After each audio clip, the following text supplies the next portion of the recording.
Alright, so Thermaltake introduced this ginormous case called the Level 20 at last year's Computex, and then officially launched it at the beginning of the year at CES, and now we are getting some smaller options following the same design language. So the Level 20 is Thermaltake's way of celebrating 20 years of case manufacturing, and it's definitely great to see some more realistic size options for consumers, as the regular Level 20 was just way too big for even your standard ATX system. Before we take a look though, a quick word from MSI for making this trip possible.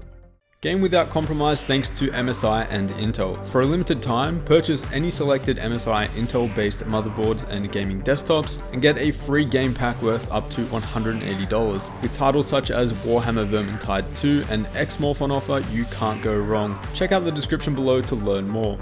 Okay, so for those who weren't familiar with it, the Level 20 is a multi-compartment case with your motherboard and main components in one sector, your power supply in another sector, and then your radiator in a separate compartment off to the right. Now, of course, it's more of a showpiece than a practical case, so that's why Thermaltake have expanded the line to introduce 3 new options with the same aesthetic, and from largest to smallest, they are the Level 20 GT, XT, and VT. Before we get to the more compact option, which was my personal favorite, we'll take a look at the GT and XT models first. So the general design of these cases is uninterrupted tempered glass with curved edges between them, and they all incorporate the new 200mm ring RGB fans, which are also quite new. Now, you could say that system temperatures could be interesting in such a tightly sealed case, as all of the Level 20 cases have very small gaps which may restrict airflow, but that's something that I can pretty much just speculate on for the time being, and I'd really need to test it to make any claims like that. All Level 20 cases had a custom loop built inside them along with their RGB water blocks and fans, and if you're an RGB fanatic, these cases are no doubt something that I'd recommend. The tempered glass has a light tint on all of the Level 20 cases, enough to diffuse some of those LEDs, but also transparent enough to see what's going on inside. Pricing isn't confirmed yet, but I do have rough estimates of around $100 US for the VT, which is the smallest model, roughly $120 for the XT, and around $130 for the GT.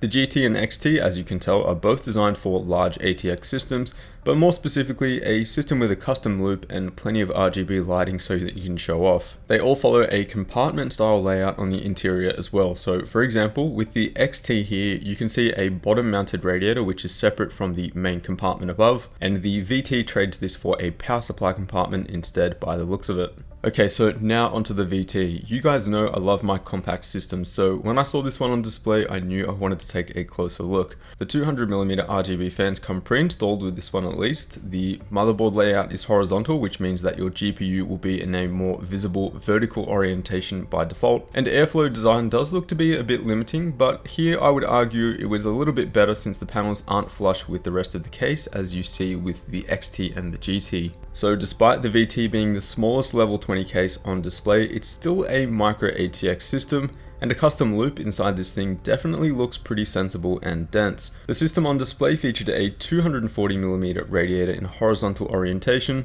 and there's also a slot for a 120mm fan to run in exhaust. Mounting for the tempered glass side panels and the top panel is achieved by mounting the glass to a separate steel panel, and then that panel attaches onto the case with what looks like thumb screws.